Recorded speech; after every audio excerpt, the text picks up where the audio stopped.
Hello students, क्या हाल है? Sir कहाँ हो आप? दिख तो रही नहीं हो आज। हाँ, आज मैं दिख नहीं रहा हूँ, गायब हो गया हूँ मिस्टर इंडिया। एक्चुअल में आज मैंने सोचा कि ठीक है, मतलब किसी रीज़न से वीडियो शूट करना पॉसिबल नहीं हो पा रहा था। सो मैंने कहा कि ठीक है, कोई प्रॉब्लम नहीं है, और कंटेंट भी थोड़ा सा ऐसा था कि मैं अपनी वीडियो इसके इन बिटवीन नहीं लेके आना चाह रहा था। सो दैट्स वाई सिर्फ आज की वीडियो आपके लिए विदाउट माई फेस है, ठीक है। आज मेरे फेस नहीं मिलेगा आपको देखने के लिए, मेरे एक्सप्रेशंस नहीं मिलेंगे, बाकी आपको सारा कंटेंट मिलेगा। तो इससे आपको एक बेनिफिट ये रहेगा कि फुल स्क्रीन पे कंटेंट आपको और अच्छे से मिल जाएगा। तो मतलब जो साइड में थोड़ा सा वीडियो ओवरलैपिंग करती है तो वो वाला यहाँ पे आपको दिक्कत नहीं आएगी। और दोनों ही केस में पढ़ाना मुझे है, पढ़ना आपको है, सुनाना मुझे है, सुनना आपको, कोई फ़र्क नहीं पड़ता। थोड़ा सा चेंज होना चाहिए। हमने जो पढ़ना शुरू करा था वो हमने पढ़ना शुरू करा था topic types of contract on the basis of, 3 basis पे हमने कॉन्ट्रैक्ट के टाइप्स सीखे थे कि कॉन्ट्रैक्ट कितने तरीके के होते हैं। जिसमें ये वाला जो पार्ट था हमारा वैलिडिटी वाला, ये हमने ऑलरेडी स्टार्टिंग में डिस्कस कर लिया था, इसलिए हमने यहाँ पे स्किप करा था। फॉर्मेशन वाला हमने पढ़ लिया था। आज परफॉर्मेंस बेसिस पे हमें क्या करना है, स्टडी करना है कि परफॉर्मेंस बेसिस पे कितने होते हैं। परफॉर्मेंस बेसिस पे जो हमारे होते हैं ना, वो क्या होता है, 2 तरीके के होते हैं, एग्जीक्यूटेड और एग्जीक्यूटरी, ठीक है। कितने? एग्जीक्यूटेड कॉन्ट्रैक्ट और एग्जीक्यूटरी कॉन्ट्रैक्ट। एग्जीक्यूटरी कॉन्ट्रैक्ट अपने आप में 2 तरीके के होते हैं, यूनिलैटरल और बायलैटरल। बात समझ में आई? सो एग्जीक्यूटेड के अंदर मैं क्या पढ़ूंगा कि भाई 2 हैं मेन, तो मैं क्या कहूँगा, एग्जीक्यूटेड और एग्जीक्यूटरी। और उसके अंदर मैं क्या कहूँगा, यूनिलैटरल और बायलैटरल। पता है क्या, कहीं जने इसको कहते हैं कि परफॉर्मेंस के बेस पे हम 4 तरीके से कैटेगराइज कर सकते हैं। वो 4 गिनते हैं कैसे कि भाई एग्जीक्यूटेड 1, एग्जीक्यूटरी 2, यूनिलेटरल 3, बायलेटरल 4, जो कि मैं कहूँगा कि गलत तरीका है। ऐसा नहीं है। ये वाले जो मेरे बाद के हैं, यूनिलेटरल बायलेटरल, ये 2 टाइप नहीं है, ये एग्जीक्यूटरी का पार्ट है। तो मैं इसको ए और बी से ऐसे डिनोट कर सकता हूँ। बात समझ में आई? तो चलो इसी को हम देखते हैं। यहाँ पे मैंने एक ये डायग्राम बनाया है, सॉरी, एक डायग्राम बनाया है। इसमें क्या है कि हमारे 2 तरीके के हो गए, एग्जीक्यूटेड एग्जीक्यूटरी। यहाँ से थोड़ी पिक्चर हमें और क्लियर हो जाती है, क्योंकि एग्जीक्यूटरी के अंदर हमारे 2 हो गए, यूनिलैटरल और बायलैटरल। क्लियर है? तो बस हमें यही पढ़ना है, इन्हीं को समझना है। मैं क्या करता हूँ, स्टडी बुक मतलब एक बार टेक्स्ट पढ़ने से पहले हम इसको अपने बेसिस पे डिस्कस कर लेते हैं, ठीक है। तो मैं आपको पहले एक बार बता देता हूँ कि चीज़ें कैसे कैसे क्या मतलब रखती हैं। उसके बाद फिर हमारी सिर्फ रीडिंग करनी रह जाएगी, एक बार वहाँ पे हमें समझने में प्रॉब्लम नहीं आएगी। अभी मैं आपसे कह रहा हूँ कि 2 पर्सन हैं, ए और बी। ए ने क्या कहा कि मैं ना आपको गुड्स सेल करूँगा, ठीक है। जैसे कि इसने क्या कहा, मैं मोबाइल सेल करूँगा। इसने बी ने क्या कहा, मैं आपको बदले में ना पेमेंट करूँगा। अच्छा, एक चीज़ और पता है क्या, हम जो एग्जांपल लेते हैं ना, जब मैं आपको समझाता हूँ, तो नॉर्मली सभी चीज़ों में मैक्सिमम एग्जांपल्स मेरे जो होते हैं वो सेल से रिलेटेड होते हैं, गुड्स की सेल करने से। जैसे मोबाइल बेच दिया, कभी कोई चीज़ सेल करी, कभी कोई चीज़। तो बट ध्यान रखना, कॉन्ट्रैक्ट किसी भी चीज़ का हो सकता है। हम एग्जांपल्स इन बिटवीन बहुत सारे देखते रहते हैं। अपनी थिंकिंग को सिर्फ इतने तक ही लिमिट मत रखना। इतना ये बताने का रीज़न ये होता है कि जब हम इस तरीके के एग्जांपल देखते हैं ना, तो क्लियर हमें ज़्यादा होता है। जैसे मैं आपको बताया था, टीचिंग का कॉन्ट्रैक्ट भी हमारा कैसा होता है, कॉन्ट्रैक्ट है, मतलब वहाँ पे भी दोनों तरफ से हमारी सारी चीज़ें मैटर करती हैं। एक तरफ से मैं आपको सर्विस दे रहा हूँ और दूसरी तरफ से आपका क्या हो रहा है कि आप पेमेंट कर रहे हो, फीस पे कर रहे हो। तो सर्विस भी जो होती है ना, हमारी जितनी चीज़ें भी होती हैं वो सब क्या रहती हैं, वो सारी की सारी चीज़ें हमारी सर्विसेज भी कॉन्ट्रैक्ट के अंदर कवर हो जाती हैं। चलो इस एग्जांपल पे हम वापस आते हैं। एक था हमारा मोबाइल रिलेटेड बात थी, और दूसरी क्या, पेमेंट से रिलेटेड बात थी, ठीक है।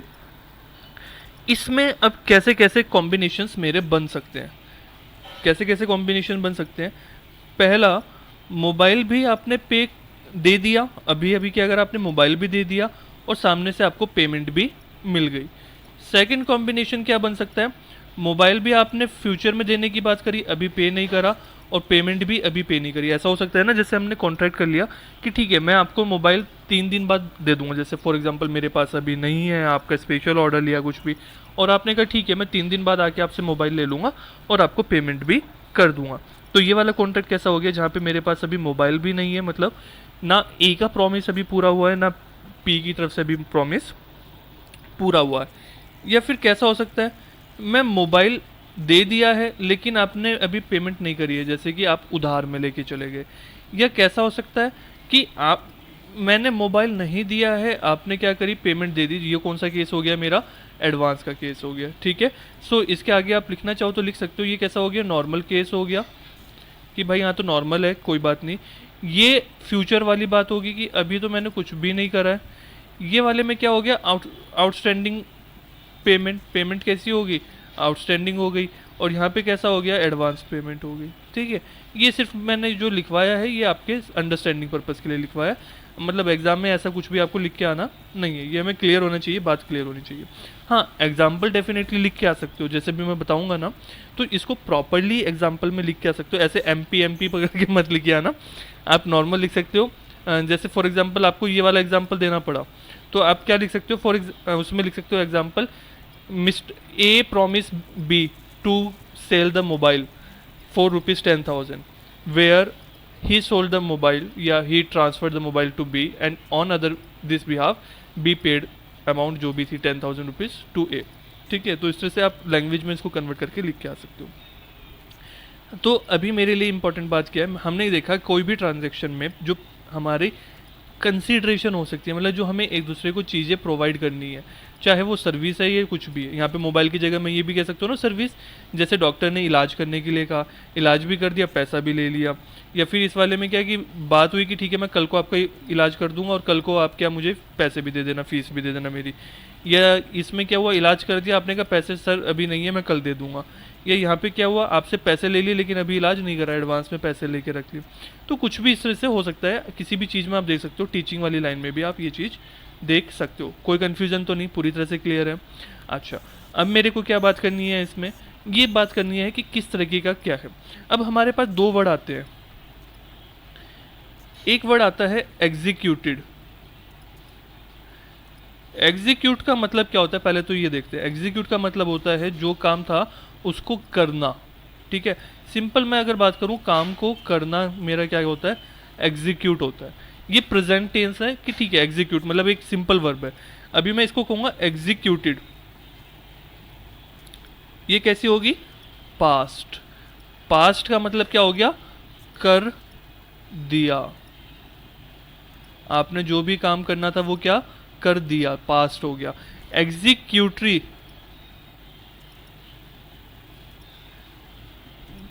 टरी का मतलब है करना है, अभी ये करने वाला काम है, करने लायक काम है। एग्जीक्यूट, टू बी एग्जीक्यूटेड है मतलब करना है, ठीक है। ये सब नोट डाउन कर सकते हो। देखो इस तरह की छोटी छोटी चीज़ें नोट डाउन करने से ना कॉम्प्लिकेटेड जो कंसेप्ट हैं वो हमारे ईजी हो जाते हैं। अब जब मैं कह रहा हूँ एग्जीक्यूट, एग्जीक्यूट तो मतलब नॉर्मल है, ई वाला कंसेप्ट का भी हमें कुछ नहीं लेना, ये तो सिंपल वर्ड था जिससे हमने समझा।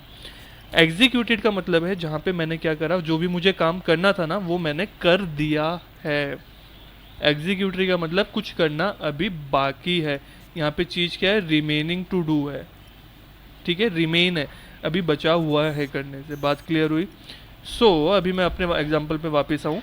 पहला एग्जाम्पल लेते हैं, एम ने कर दिया है, पी ने कर दिया है, मतलब क्या, ए ने मोबाइल दे दिया है और सामने से पेमेंट भी आ गई है, तो दोनों काम हो गए हैं। तो मैं क्या कहूँगा, बोथ डन।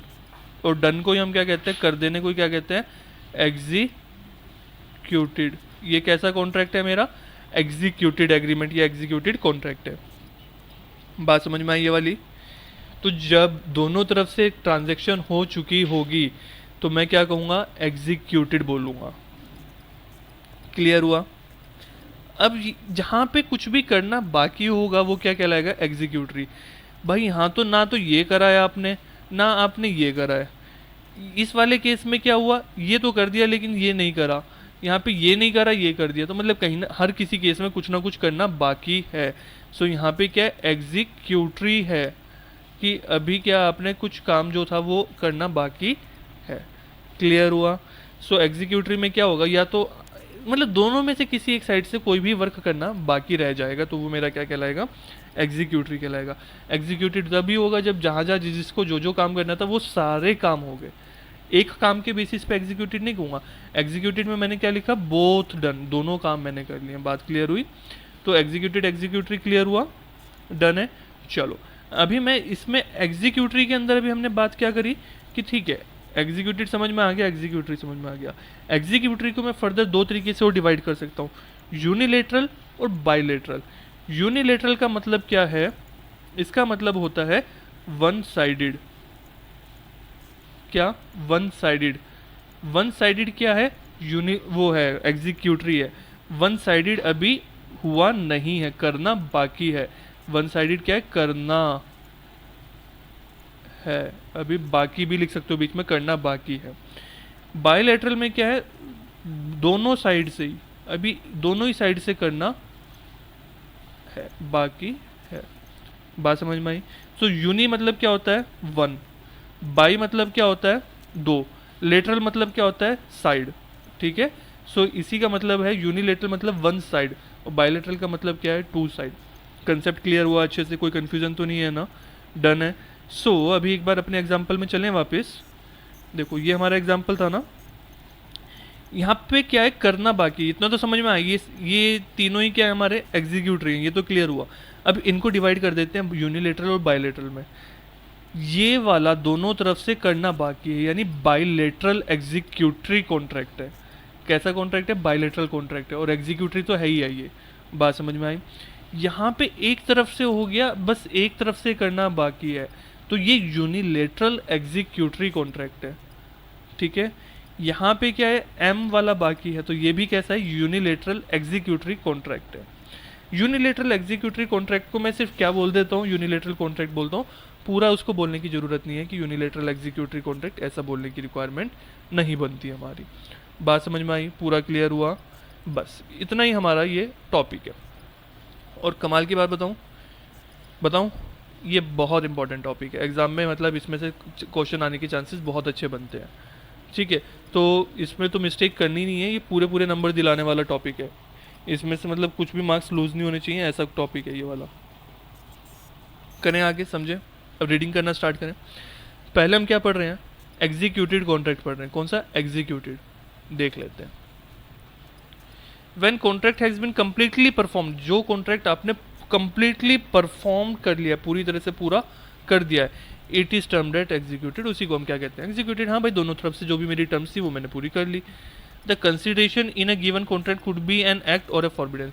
ये तो सीधी सी बात कह रहा है कि भाई कंसिडरेशन जो भी है ना, कुछ करना हो सकता है या कुछ ना करना होता है। भाई ये तो मुझे वैसे भी पता है कि कंसिडरेशन का मतलब ही इसी केस में क्या, हर केस में सेम होता है कि कंसिडरेशन पॉजिटिव भी हो सकती है, नेगेटिव भी हो सकती है। तो इस लाइन्स का तो कोई मतलब भी बनता नहीं है, कुछ नई बात नहीं बताई है।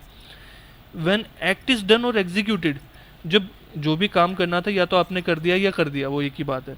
और the forbearance is brought on record, या मतलब जो नहीं करना था वो नहीं कर दिया है आपने। जैसे मैंने क्या कहा था, एग्जाम्पल हमने देखा था कि आप केस नहीं करोगे मेरे अगेंस्ट, तो आपने ओके कर दिया, मेरे नोटिस में ला दिया कि ठीक है भाई मैं अब केस नहीं करूँगा। तो ब्रॉट टू द रिकॉर्ड का मतलब है कि हाँ भाई अभी नहीं करने में तो मैं ये नहीं कह सकता हूँ ना कि तुम्हें नहीं जाना था, ऐसा तुमने कर लिया, अब वो गड़बड़ हो जाती है। तो लीगल लैंग्वेज में मैं क्या कहता हूँ कि भाई नहीं जा रहे हो, ऐसा मेरी नॉलेज में आ गया, मुझे पता चल गया कि अब तुम नहीं जाओगे, that contract is executed contract. मतलब सीधी भाषा में बोलूँ, इतना लंबा चौड़ा लिखने की बहुत ज़्यादा ज़रूरत नहीं है। आपको मेन जो लिखना है ना वहाँ पे एग्जाम में अगर लिखने के लिए आता है, ये लिखोगे और बाद में क्या लिखोगे? व्हेन एक्ट इज डन और executed then the contract is an executed contract. ठीक है, सो इस तरह से आप लिख के आ सकते हो और फिर बाद में क्या करोगे? एक एग्जाम्पल लिख दोगे। Clear? When a grocer sells a sugar on cash payment, ये भी एक ग्रोसरी शॉप थी, उसने क्या करा? शुगर सेल करी है कैश पेमेंट में। It is N executed contract because both the parties have done. उसने शुगर दे दी और सामने से उस सामने वाले ने क्या करी? पेमेंट दे दी। तो सिंपल सा एग्जीक्यूटेड है। नेक्स्ट क्या आता है मेरा? एग्जीक्यूटरी कॉन्ट्रैक्ट आता है। एग्जीक्यूटरी की क्या कहते हैं? ऊपर वाली डेफिनेशन से मिलता जुलता सा रहेगा। Such consideration is to be performed in future only. यहाँ पे क्या है? कंसिडरेशन आपकी कैसी होगी? फ्यूचर में करनी बाकी होगी, अभी कंसिडरेशन आपने पे नहीं करी है। It is an executory contract, भाई वही तो है। The consideration is reciprocal promise और द ऑब्लिगेशन। जो आपकी कंसिडरेशन है ना, वो रेसिप्रोकल प्रॉमिस या कोई ऑब्लिगेशन हो सकती है। मतलब क्या? जैसे मैंने बताया ना, हर कॉन्ट्रैक्ट में 2 प्रॉमिस होते हैं। मैं आपको क्या दे रहा हूँ, मोबाइल दे रहा हूँ, आप सामने से पेमेंट दे रहे हो। तो यहाँ पे ये वाली बात हो सकती है कि मतलब दोनों तरफ से प्रॉमिस होते हैं कि आपने प्रॉमिस करा है पेमेंट करोगे, और मैंने प्रॉमिस करा है क्या, मोबाइल दूंगा आपको। तो दोनों ही तरफ से टर्म्स क्या है मेरी, अभी जो भी टर्म्स है वो क्या करनी बाकी रह रही है, चाहे वन साइडेड चाहे बोथ साइडेड। तो वो वाली बात है। मेन लाइन इसमें भी मेरे लिए क्या है, फर्स्ट लाइन मेरे लिए मेन है। सेकंड वाली ठीक है लिखी है, बट वो उतनी ज़्यादा मेन नहीं है। एग्जाम्पल एक बार रीड कर लेते हैं भाई, क्या कहा है इन्होंने। Where G agrees to take the tuition of H. आपने क्या करा, ये चलो जी का ही एग्जांपल ले लेते हैं। जी ने क्या करा, एच से कहा कि मैं ट्यूशन आपके यहाँ लूँगा। अब प्री इंजीनियरिंग स्टूडेंट, जी कौन था, प्री इंजीनियरिंग स्टूडेंट था।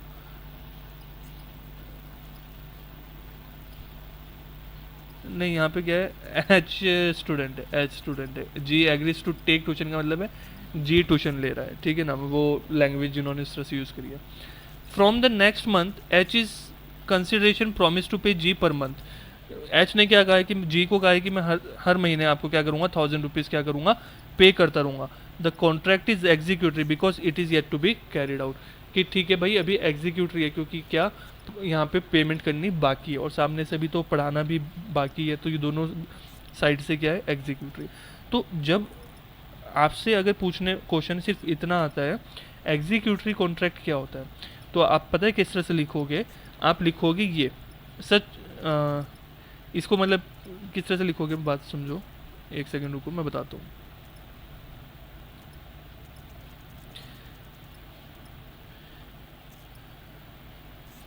मतलब इसको अपनी लैंग्वेज में लिख सकते हो, ऐसा पूरा कर सकते हो। ये तो मैंने आपको शॉर्ट लाइन में करके लिखा है ना। Executory contract is a contract where consideration is to be performed in future only. ठीक है, क्या करना है, फ्यूचर ओनली में ही आना है। फिर it can B unilateral contract, क्योंकि अभी सिर्फ एग्जीक्यूटरी पूछ रहा है तो यूनिलेटरल का भी इसमें डिस्कस कर सकते हो और बायलेटरल का भी डिस्कस इसमें कर सकते हो, और दोनों की एक एक लाइन डेफिनेशन की लिख सकते हो और फिर एग्जाम्पल लिख सकते हो। तो अगर एग्जीक्यूटरी लिखने में आ रहा है आपके पास, तो एज पर मार्क्स भाई अगर 1 नंबर का आया फिर तो यूनिलेटरल और बायलेटरल का सिर्फ नाम लेके छोड़ दो, फिर तो ज़्यादा डिटेल उसकी एक्सप्लेन करने की ज़रूरत नहीं है कि यूनिलेटरल क्या है बायलेटरल क्या है। ठीक, 2 नंबर का है तो भी इतना चलेगा। हाँ, 4 मार्क्स का आता है, 3 मार्क्स का आता है, तो फिर क्या उनकी एक एक लाइन लिख दो ना, क्या दिक्कत है, एग्जाम्पल भी लिख दोगे फिर तो जितने मार्क्स में आता है उतने हिसाब से आप उसको लिख सकोगे, कोई दिक्कत नहीं है। यूनिलेटरल कॉन्ट्रैक्ट को समझते हैं। यूनिलेटरल कॉन्ट्रैक्ट क्या कहता है, it is one sided contract, एक साइडेड है, इन विच वन पार्टी है परफॉर्म्ड हिज ड्यूटी, एक पार्टी ने तो अपनी जो भी ड्यूटी थी ना वो पूरी कर दी है, अदर पार्टी की ऑब्लिगेशन अभी क्या है, आउटस्टैंडिंग है, मतलब उसको अभी कुछ काम करना अपना बाकी है। एग्जाम्पल पढ़ लेना, मैंने इतने सारे एग्जाम्पल्स दिए हैं, क्लियर हो गया है। और दूसरे वाला बायलेटरल में क्या है, दोनों की ही ऑब्लिगेशन अभी पूरा करना बाकी है, promise is outstanding on the part of the both of the parties. अब bilateral contract is two sided contract in which both parties have to perform their respective obligation. Two sided contract है जहाँ पे दोनों ही party को अभी अपना promise क्या पूरा करना बाकी रहता है। क्लियर हो गया। इसी के साथ हमारा क्या कॉन्ट्रैक्ट वाला पार्ट कंप्लीट हो गया। मतलब अभी जो स्टार्टिंग में हमने डेफिनेशंस पढ़ ली सारी, अभी डेफिनेशंस पढ़ ली ना, बाद में हमें मेहनत बहुत कम हो गई है। स्टार्टिंग में हमें टाइम लगा, बट बाद में बार बार उनको डेफिनेशंस को पढ़ने में टाइम उतना ही हमारा क्या हो जाएगा, सेव हो जाएगा। अभी तक जो हम पढ़ रहे थे कॉन्ट्रैक्ट के बारे में पढ़ रहे थे, कॉन्ट्रैक्ट क्या होता है, फिर एसेंशियल्स ऑफ वैलिड कॉन्ट्रैक्ट देखे, फिर टाइप्स ऑफ कॉन्ट्रैक्ट देखे। ये सब चीज़ें हम पढ़ रहे थे। अब क्या टॉपिक स्टार्ट हुआ है, अब ऑफ़र के बारे में स्टार्ट हुआ है कि ऑफ़र किसको कहते हैं। ठीक है, तो ऑफ़र की जो डेफिनेशन है वो तो फर्स्ट पेज पे हम पढ़ चुके थे, तो इसलिए मैंने यहाँ पे लिख दिया कि भाई उसको हमने क्या फर्स्ट पेज पे पढ़ लिया था, अभी दोबारा पढ़ने की ज़रूरत, यहाँ पे दोबारा लिख के दोबारा कंफ्यूज होने की ज़रूरत नहीं है। अब टाइप्स आ जाते हैं ऑफ़र के, ऑफ़र कितने टाइप्स के होते हैं, तो ये पॉइंट आ जाता है मेरे पास। अब ऑफ़र कितने टाइप के होते हैं, इस चीज़ को कैसे, general offer, special offer, counter offer, cross offer, standing offer, मेरे पास ये सारे ऑफ़र्स होते हैं। अब इसमें मैंने हर जगह कुछ ना कुछ लिखा है। जनरल ऑफ़र जैसे कि स्वयंवर, स्पेशल ऑफ़र जैसे कि नॉर्मल मैरिज, काउंटर ऑफ़र जैसे कि नहले पे दहला, क्रॉस ऑफ़र दोनों के पेरेंट्स राज़ी हो गए, और स्टैंडिंग ऑफ़र जैसे कि पोपटलाल। सर सारे एग्जाम्पल मैरिज के ऊपर ही क्यों जाते हैं, क्योंकि आपको मैरिज की बातें बहुत जल्दी समझ में आती हैं, कुछ समझ में आए ना आए वो सब समझ में आ जाता है, तो इसलिए मेरा पर्पज़ तो है आपको समझा के अच्छे से याद करा देना। ठीक है, तो जब जो चीज़ जैसे याद हो रही है उसको वैसे याद करने में क्या दिक्कत है। मज़ा भी आता है आपको। जनरल ऑफर क्या होता है, बात समझते हैं, ऑफर के बारे में बात करते हैं। ऑफर क्या होता है? ऑफर मतलब ऑफर होता है, प्रपोजल होता है कि भाई मैं सामने वाले को अपनी कोई इंटेंशन बता रहा हूँ, मतलब कुछ प्रपोज कर रहा हूँ उसको, कुछ चीज़ अपने मन की बात बता रहा हूँ, किस इंटेंशन से कि सामने वाला अपनी उस पर क्या करेगा, कंसेंट दे देगा, हामी भर देगा। तो यही मेरा क्या कहलाता है, ऑफर कहलाता है, जिसकी प्रॉपर डेफिनेशन हमने डिस्कस कर ली थी। अभी टाइप्स ऑफ ऑफर में सबसे पहले क्या है, जनरल ऑफर है। कि जनरल ऑफर क्या है? It is an offer made to a public at large. ये क्या है? जब आप ऑफर पब्लिक एट लार्ज पे कर रहे हो। पब्लिक एट लार्ज पे मतलब सर, जैसे कि आपने क्या करा, न्यूज़पेपर में कोई एडवर्टाइजमेंट दे दिया। एग्जाम्पल पहले देख लेते हैं, एग्जाम्पल देख लेते हैं पहले, फिर उसको पढ़ लेते हैं।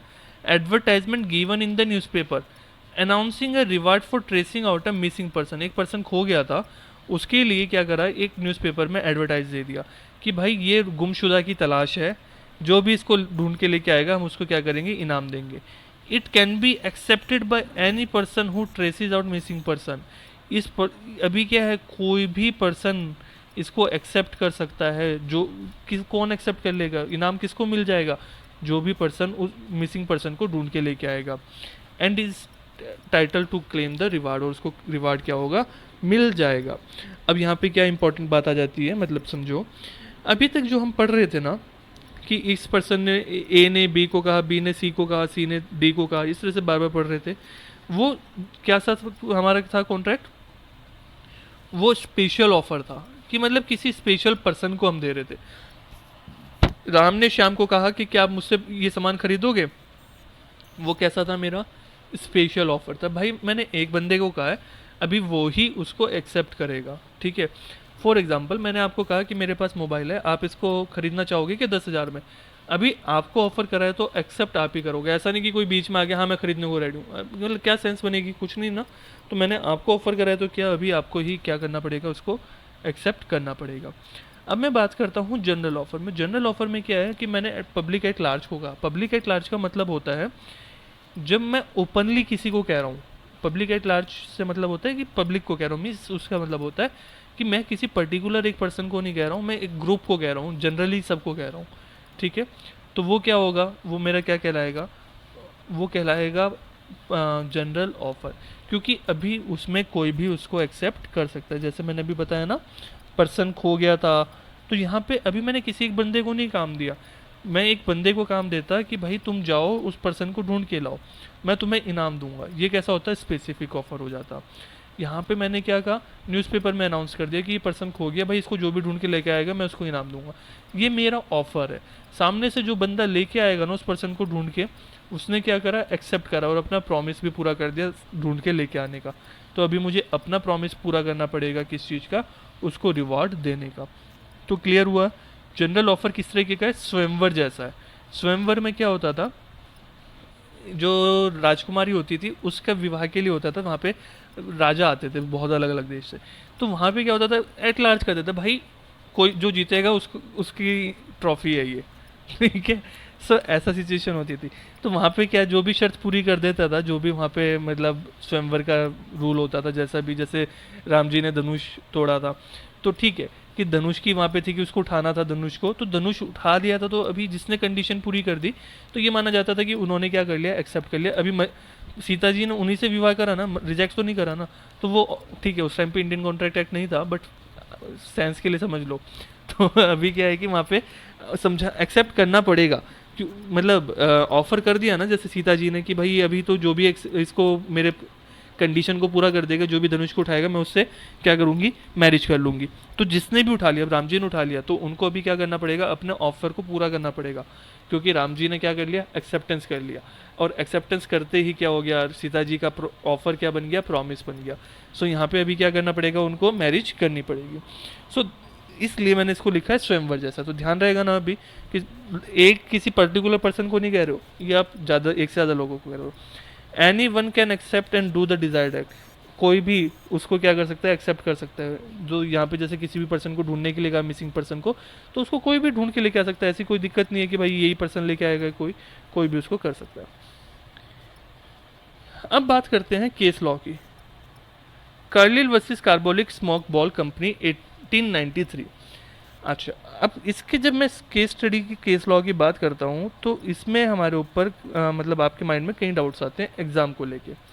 सबसे पहले सीएमए के अंदर तो केस लॉज नहीं आते हैं, बट आप सिर्फ इसको अपनी अंडरस्टैंडिंग के लिए पढ़ते रहना, ठीक है। पहली चीज़, सीएमए वालों की तो टेंशन ही खत्म हो गई कि ठीक है सर फिर तो बस अंडरस्टैंडिंग के लिए पढ़ लेंगे, कुछ हमें सोचना ही नहीं आगे। सीए वालों से मैं बात करता हूँ, आपके में ऐसा रेयर ऑफ रेयरेस्ट केस होगा कि सीधा ये कहेंगे Carlill versus carbolic Smoke Ball company का केस लॉ बताओ, ऐसा कभी भी नहीं होता है, ठीक है। मतलब मैं ये कहूँगा 100 में से लेस देन 1 टाइम ऐसा होगा कि ऐसा सिचुएशन आ जाएगी, तो मतलब उसको ना के बराबर ही मैं बोलूँगा। अभी क्या होता है कि केस लॉ जब हम पढ़ते हैं ना, हमें वो चीज़ समझ में आती है कि हाँ ये चीज़ में ऐसी सिचुएशन में ऐसा हुआ था, तो इसी तरह से कोई क्वेश्चन वहाँ पे केस स्टडी बना देते हैं क्वेश्चन में कि अच्छा अगर ऐसा हुआ तो ऐसा हुआ तो क्या करोगे आप, ऐसी सिचुएशन मतलब आपको सिचुएशन दे दी ऐसी ऐसी में क्या करोगे, तो आपको फिर इसका यूज़ करके वहाँ पे लिखना पड़ता है। अब रही बात इसके केस लॉ का नाम याद, देखो ईयर तो याद रखने की ज़रूरत ही नहीं है, 1893 तो याद नहीं रहेगा, कोई दिक्कत ही नहीं है। अब बात आती है नाम याद रखने की। नाम याद रख लेते हो तो बहुत अच्छी बात है। जब इससे रिलेटेड कोई केस लॉ आता है ना, सिमिलर सा कोई क्वेश्चन आता है एग्जाम में, तो वहाँ पे सिर्फ इसका नाम दे सकते हो।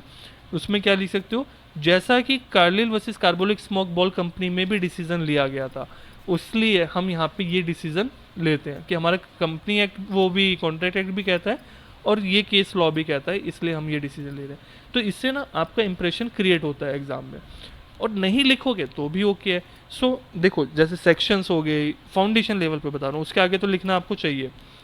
फाउंडेशन लेवल पे अगर आप केस लॉ का नाम नहीं लिख रहे हो, आप सेक्शन नंबर नहीं लिख रहे हो, चलता है, बट अगर आप लिखते हो तो उसका इंप्रेशन एक्स्ट्रा पड़ता है। तो मतलब ना लिखने के नंबर कटेंगे नहीं, बट लिखने के कहीं ना कहीं वो आपको एक्स्ट्रा नंबर मिल जाएंगे, क्योंकि सामने वाले के माइंड में एक अच्छा इंप्रेशन आएगा, तो वो आपको डेफिनेटली उसके फिर कहीं ना कहीं मार्क्स इनडायरेक्टली देगा ही।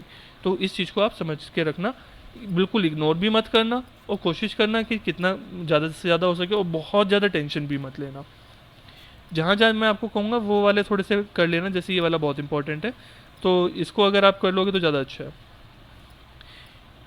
ये पढ़ते हैं क्या है, in this famous case Carbolic Smoke Ball Company, ये कंपनी थी Carbolic Smoke Ball, advertise in several newspaper, उन्होंने बहुत सारे न्यूज़पेपर में एडवर्टाइजमेंट दिया, that a reward of £100 would be given to any person who contracted influenza, मतलब 100 pound बोल दो, या चलो अभी एग्जांपल के लिए हम रुपीज़ बोल देते हैं, कि उस बंदे को 100 रुपये दिए जाएंगे जिसको कभी इन्फ्लुएंजा होगा after using the smoke ball produce by the Carbolic Smoke Company according to the printed direction.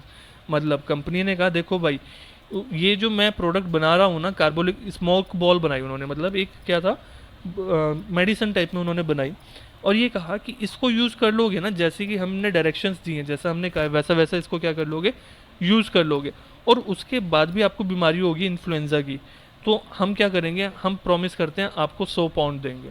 बात समझ में आई।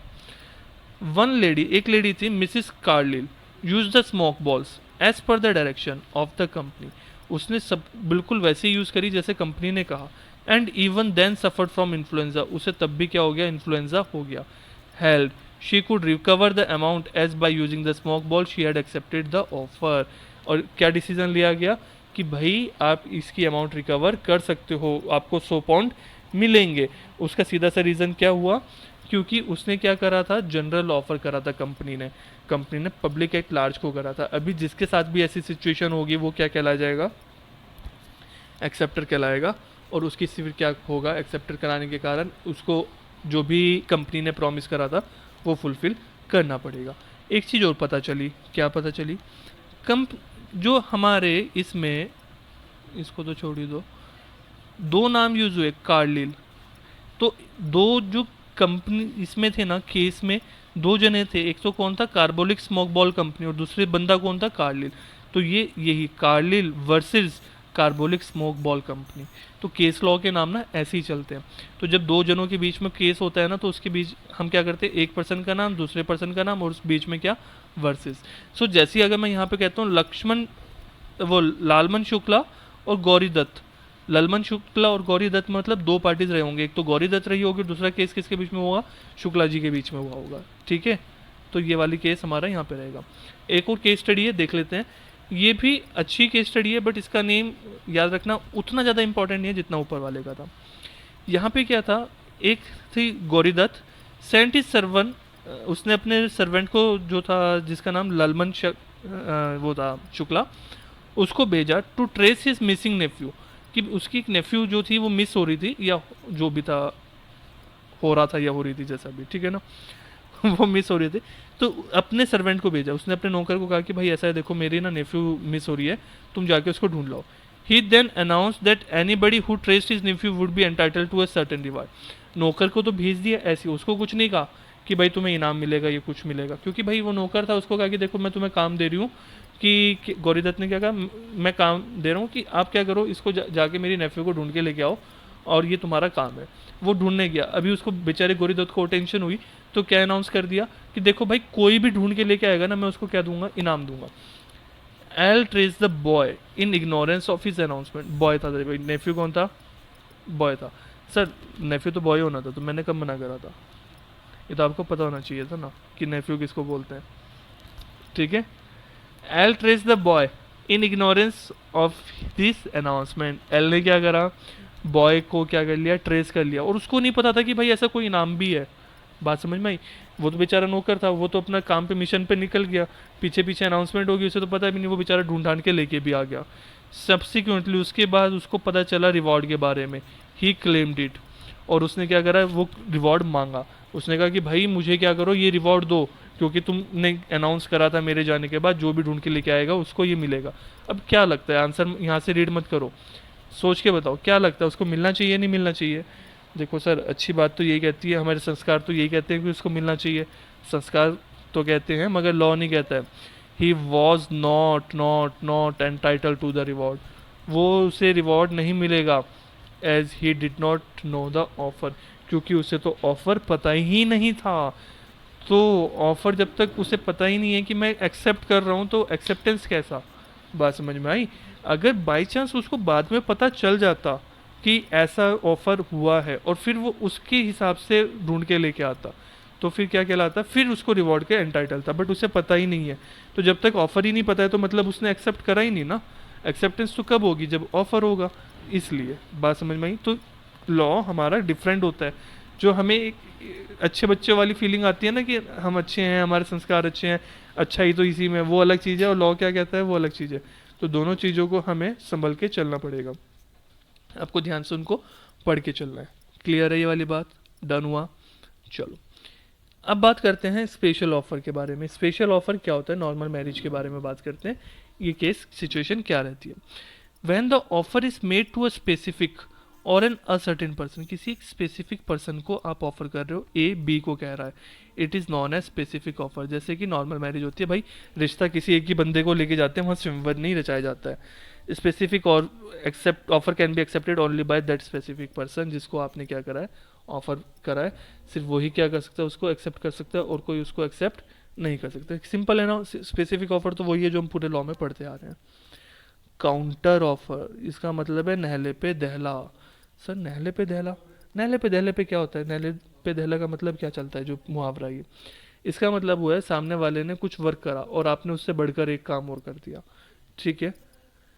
When the offeree offers to qualified acceptance of the offer subject to modifications, मतलब जहाँ पे offeree offers to qualified acceptance of the offer subject to modification and variations in the terms of original offer he said to have made the counter offer। Sir कुछ समझ में नहीं आया, आपने भले ही 1.5 बार रीड कर दिया, 1.5 बार, हाँ, क्योंकि आधा मैंने 2 बार करा और बाकी 1 बार करा। एग्जाम्पल पढ़ते हैं, वहाँ से समझ में आएगा, फिर मैं आपको एक दूसरा एग्जाम्पल देता हूँ, फिर हमें दोबारा से रीड करेंगे। A offers to sell his plot to B, A ने क्या कहा, वो अपना प्लॉट सेल करेगा किसको, बी को, for ₹10 lakh. B agrees to buy it for 8 lakh, उसने, बी ने क्या कहा, मैं इसको 8 लाख में खरीदूंगा भाई, 10 लाख में नहीं खरीदूंगा। It amounts to counter offer, और इसी को मैं क्या कहूँगा, काउंटर ऑफर कहूँगा। अब समझो, शॉपिंग करी है कभी, मंडी में सब्जी खरीदी है, गए होंगे, कभी तो गए होंगे मम्मी पापा के साथ, कभी तो मम्मी ले गई होंगी ज़बरदस्ती जैसे भी, ठीक है, या फिर कहीं पे भी गए होंगे जहाँ पे आपने मोल भाव करा होगा। देखो इंडिया में रह के कोई पर्सन ऐसा नहीं होगा जिसने कभी बार्गेनिंग नहीं करी होगी, ठीक है, बार्गेनिंग हमारा जन्मसिद्ध अधिकार है। और देखो भाई कोई भी होगा करी करी जरूर होगी। आप कैसे करते हो, मार्केट में जाते हो, कोई प्रोडक्ट लेने जाते हो, ये आप हो, ठीक है, प्यारे प्यारे से,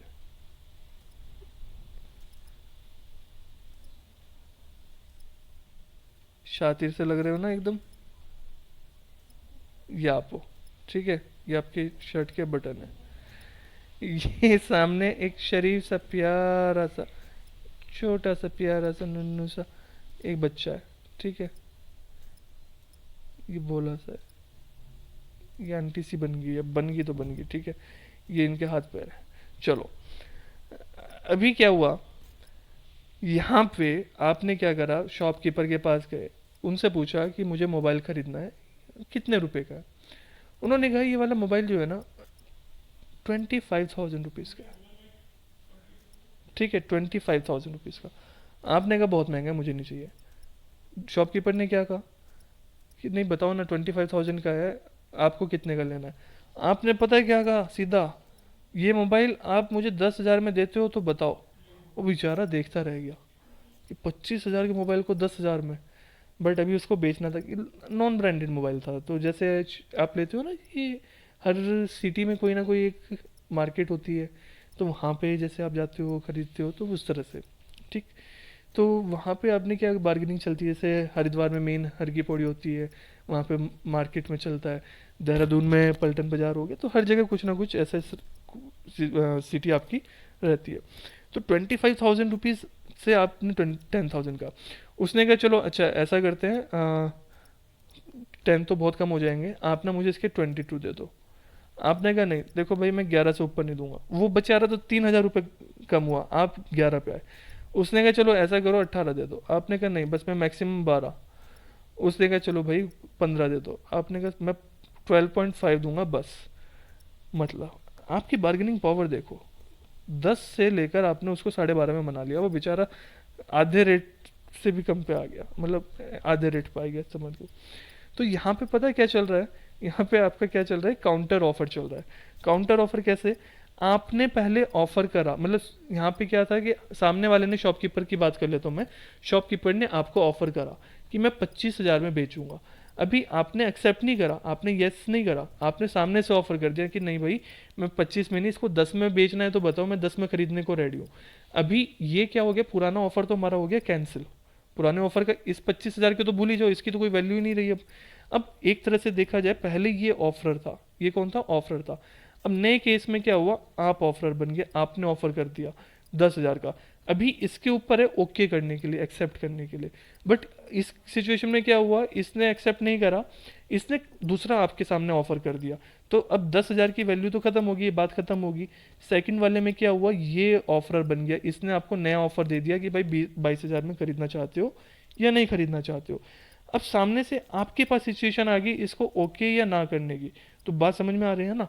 काउंटर ऑफर में क्या हो रहा है कि पुराने वाला जो ऑफर है ना आपका, वो बेकार होता जा रहा है। मतलब आप एक साथ दो चीजें कह रहे हो, पुराने वाले को कह रहे हो नो, जब उसने 25,000 कहा तो आपने नो करके उसकी बात एक्सेप्टेंस करने की बजाय उसको तो रिजेक्ट ही कर दिया और नया ऑफर कर दिया आपने। तो यहाँ पे सिचुएशन स्विच होती जा रही है। तो पहले सामने वाला शॉपकीपर आपको ऑफर कर रहा था, फिर आपने अपनी तरफ से ऑफर करी, फिर सामने वाले ने, तो ये क्या कहलाता है, ये आपका काउंटर ऑफर कहलाता है। इसी को कहते हैं नहले पे दहला। और ये नहले पे दहला, ये स्वयंवर वादी, ये सब चीजें मत लिख देना एग्जाम में, पता चला वहाँ बराबर में लिख के आ रहे हो ब्रैकेट में कि हाँ सर आपने भी तो लिखा था। ये मेमोरी टेक्निक्स हैं सिर्फ, पता चला वहाँ पे लिख के आ रहे हो, एग्जाम्पल में भी लिख के आ गए सीता जी का स्वयंवर था, राम जी ने एक्सेप्टेंस कर लिया था, ऐसे कुछ मत लिख के आना। काउंटर ऑफर समझ में आया, अभी केस समझ में आया, एक बार दोबारा पढ़े, अब क्लियर हो जाएगा। When the offeree offers to qualified acceptance of the offer, मतलब अभी क्या है, सामने वाले ने जो ऑफर करा था ना, आप उसके ऊपर कोई ऑफर ऑफर कर रहे हो कुछ मॉडिफिकेशन के साथ, and variation in the terms of the original offers, जो उसने ओरिजिनली टर्म्स रखी थी ना, जैसे उसने कहा था कि मैं 25,000 में बेचना चाहता हूँ, आपने उसमें कुछ मॉडिफिकेशन करके अपने आप से कुछ क्या करा, ऑफर करा, और इसी को हम क्या कहते हैं, काउंटर ऑफर कहते हैं। Counter rejection to the original offer, counter offer क्या करता है, मेरे ओरिजिनल ऑफर को, पहले ऑफर को रिजेक्ट कर देता है, और जैसे ही रिजेक्ट हुआ तो आगे की तो बात ही नहीं, प्रॉमिस तो बना ही नहीं, मतलब पुराने वाली बात तो खत्म होगी। It is also called as conditional acceptance, इसको अंडरलाइन कर लो, कंडीशनल एक्सेप्टेंस को। सो कभी काउंटर ऑफर की जगह कंडीशनल एक्सेप्टेंस लिखा आ जाए और आप कंफ्यूज कर जाओ कि ऐसा क्या हो गया, ये कंडीशनल ऑफर क्या चीज़ है, तो ऐसा मत करना, समझ जाना कि भाई कंडीशनल ऑफर का मतलब भी काउंटर ऑफर है, तो मुझे वही चीज़ इसमें लिख के आनी है। क्लियर है पूरी तरह से, कोई दिक्कत तो नहीं, ठीक है ना,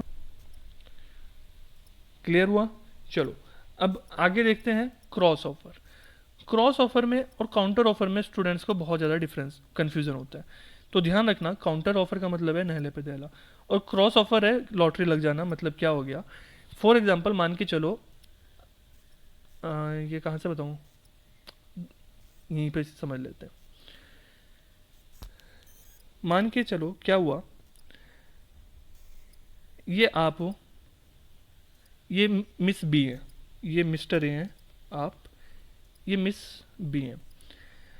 आपके पेरेंट्स रिश्ता लेके गए बी के पास, ठीक है, सामने से बी के पेरेंट्स आ गए आपके घर पे रिश्ता लेके।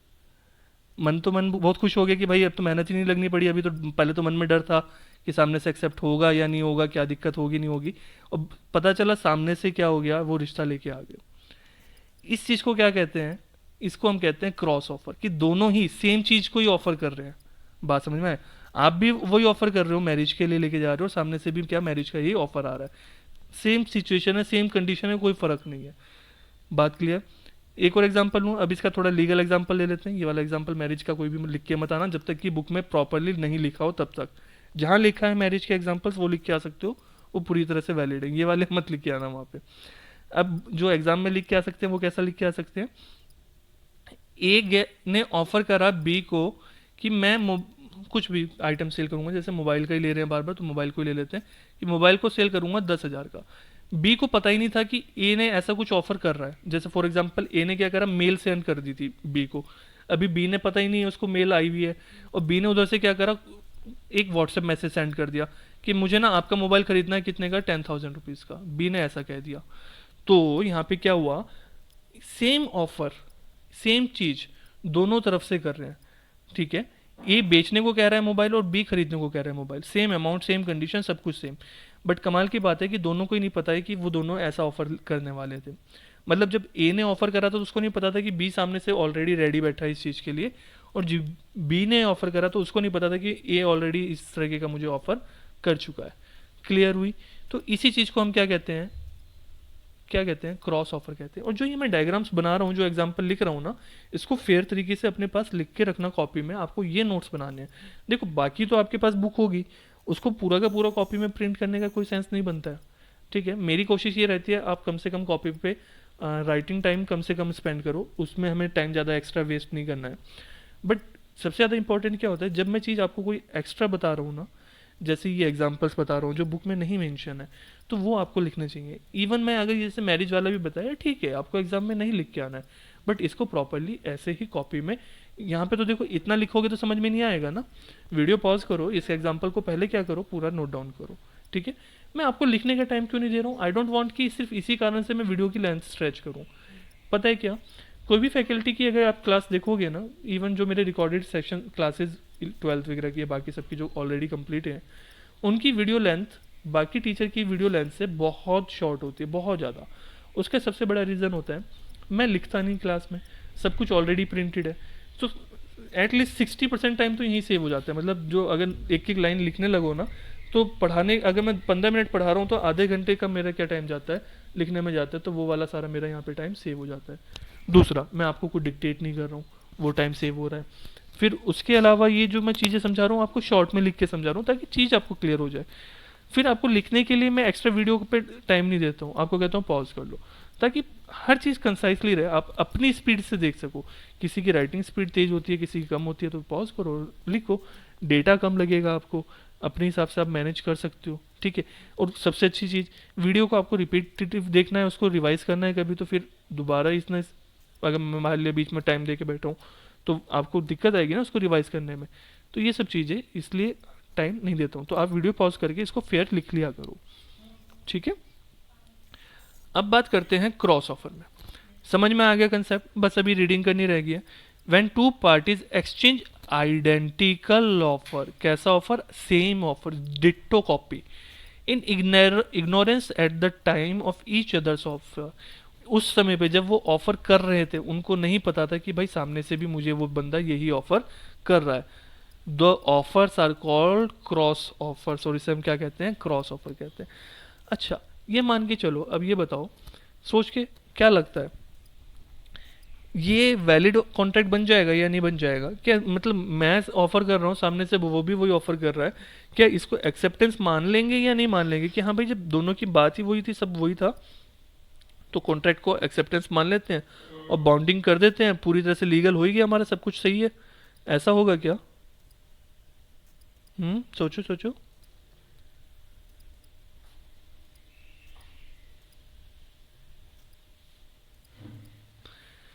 हाँ चलो देखते हैं, यहाँ पे ऐसा कुछ नहीं होगा। There is no binding contract in such a case because the offer made a person cannot be constructed as a acceptance of another offers। दोनों यहाँ पे क्या कर रहे हैं, ऑफर कर रहे हैं, ए भी ऑफर कर रहा है और बी भी क्या कर रहा है, ऑफर कर रहा है, दोनों सिर्फ और सिर्फ क्या कर रहे हैं, ऑफर कर रहे हैं। और ऑफर चाहे किसी भी सिचुएशन में हो उसको कभी हम एक्सेप्टेंस नहीं बोल सकते। तो यहाँ पे क्या हुआ, ए ने ऑफर करा है और बी ने भी सिर्फ क्या करा है, ऑफर करा है, तो मैं इसको एक्सेप्टेंस नहीं बोल सकता हूँ। हाँ, उसके बाद ऐसा हो सकता है कि देखो ए ने जैसे उसको कहा कि मेरा मोबाइल बेचना चाहता हूँ, और उसके बाद तभी बी का आ गया व्हाट्सएप पे मैसेज कि भाई मैं मोबाइल खरीदना चाहता हूँ। ए ने कह दिया ओके मैं बेचना चाहता हूँ, कि मैंने तो आपको ऑलरेडी ये ऑफर करा था, ठीक है कोई बात नहीं, मैं एक्सेप्ट करता हूँ आपको बेचने का, तो ये ठीक है। अभी पुराने वाला ऑफर जो होगा हमारा वो क्या हो जाएगा, वो बेकार हो जाएगा। ए ने जो ऑफर करा था ना वो बेकार हो जाएगा, और जो बी ने ऑफर करा होगा वो क्या हो जाएगा मेरा, वो पूरी तरह से वैलिड हो जाएगा, क्योंकि इस केस में क्या हो गया, एक्सेप्टेंस हो गया। ठीक है, पूरी तरह से क्लियर है, एग्जाम्पल पढ़ लेना, इसी से रिलेटेड एग्जाम्पल है, क्लियर हो जाएगा। स्टैंडिंग ऑफर, स्टैंडिंग ऑफर की सिचुएशन कैसी है, जैसे पोपटलाल की है, मतलब एवर रेडी, हमेशा रेडी है।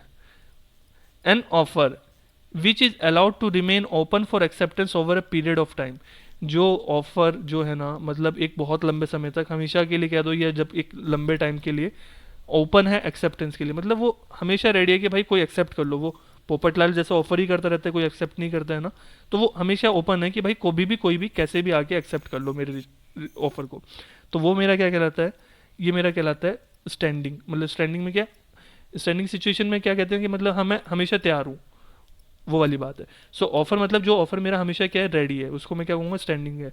An offer which is allowed to remain open for acceptance over a period of time, कि एक लंबे समय तक वो क्या है, मेरे लिए ऑफर ओपन है कि भाई कभी भी कोई भी इसको आके एक्सेप्ट कर सकता है, इज नॉन एज स्टैंडिंग और कंटिन्यूइंग और ओपन ऑफर।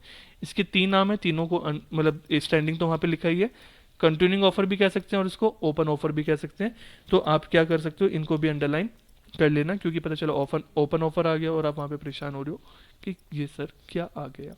ठीक है, तो कंटिन्यूइंग ऑफर और ओपन ऑफर भी यही है। मान लिया मैंने कोई ऑफर कर दिया कि ठीक है, मैं कोई चीज़ सेल करने की बात करी की है, मैंने कहा कि ठीक है, जो भी एक कभी कभी कंपनी की तरफ से ऑफर होती है ना, मार्केट में आती है कि आप ऐसा करेंगे तो हम आपको प्राइस देंगे, कंपटीशन चलता रहता है।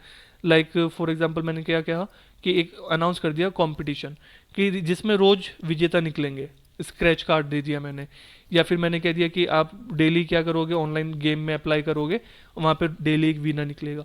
तो जैसे मैंने इसको कहा कि ये आने वाले 30 डेज के लिए, तो ये क्या ऑफर है, ये 30 डेज तक स्टैंडिंग है, कि कोई भी इसको कितनी बार भी एक्सेप्ट कर सकता है। मतलब ऐसा नहीं है कि एक ही बार एक्सेप्ट होके खत्म हो गया ना, ये बार बार एक्सेप्ट करने लायक होता है। या फिर कोई और ऐसा भी हो सकता है कि मैंने कहा कि 30 दिन तक वैलिड है, तब तक किसी ने एक्सेप्ट कर लिया तो ओके, अदरवाइज उसके बाद ये इनवैलिड हो जाएगा, फिर उसके बाद कोई एक्सेप्ट करेगा तो कोई मतलब नहीं बनेगा।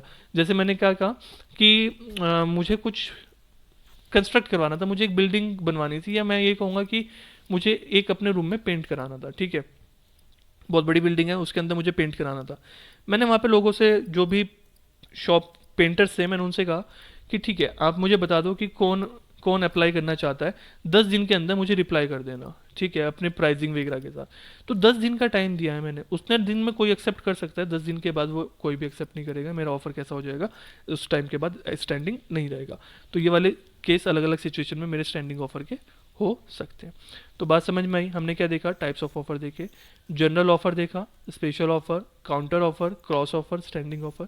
इनको इन्हीं मेमोरी टेक्निक से याद रखना, अदरवाइज ये कन्फ्यूजन क्रिएट करेंगे। जैसे स्पेशल वो जो आपका काउंटर और क्रॉस है ना, ये बहुत ज़्यादा दिक्कत करता है, और सबसे ज़्यादा दिक्कत करता है जब आप इसको ICI मटेरियल से पढ़ो, तो वहाँ तो बहुत ही ज़्यादा दिक्कत आती है। तो इसको ध्यान रखना, उसको मत रेफर करना वहाँ से, आप सीधा सीधा यहाँ से पढ़ लो, क्लियर हो जाएगा। ठीक है, तो आज की क्लास कंपेटिटिवली आपकी काफ़ी बड़ी भी होगी, लेंदी भी हुई है, बट टॉपिक मुझे कवर करना था, ओके है। आज की क्लास यहीं तक रखते हैं, इसको अच्छे से पढ़ लेना, अच्छे से बार बार रिवाइज कर लेना, जहाँ जहाँ डाउट्स हो मुझसे पूछते रहना, और जितने भी एग्जाम्पल्स हैं ना, इनको बार बार सोचा करो। इसके अलावा बाकी एग्जाम्पल्स भी अपने बेस पे सोचा करा करो।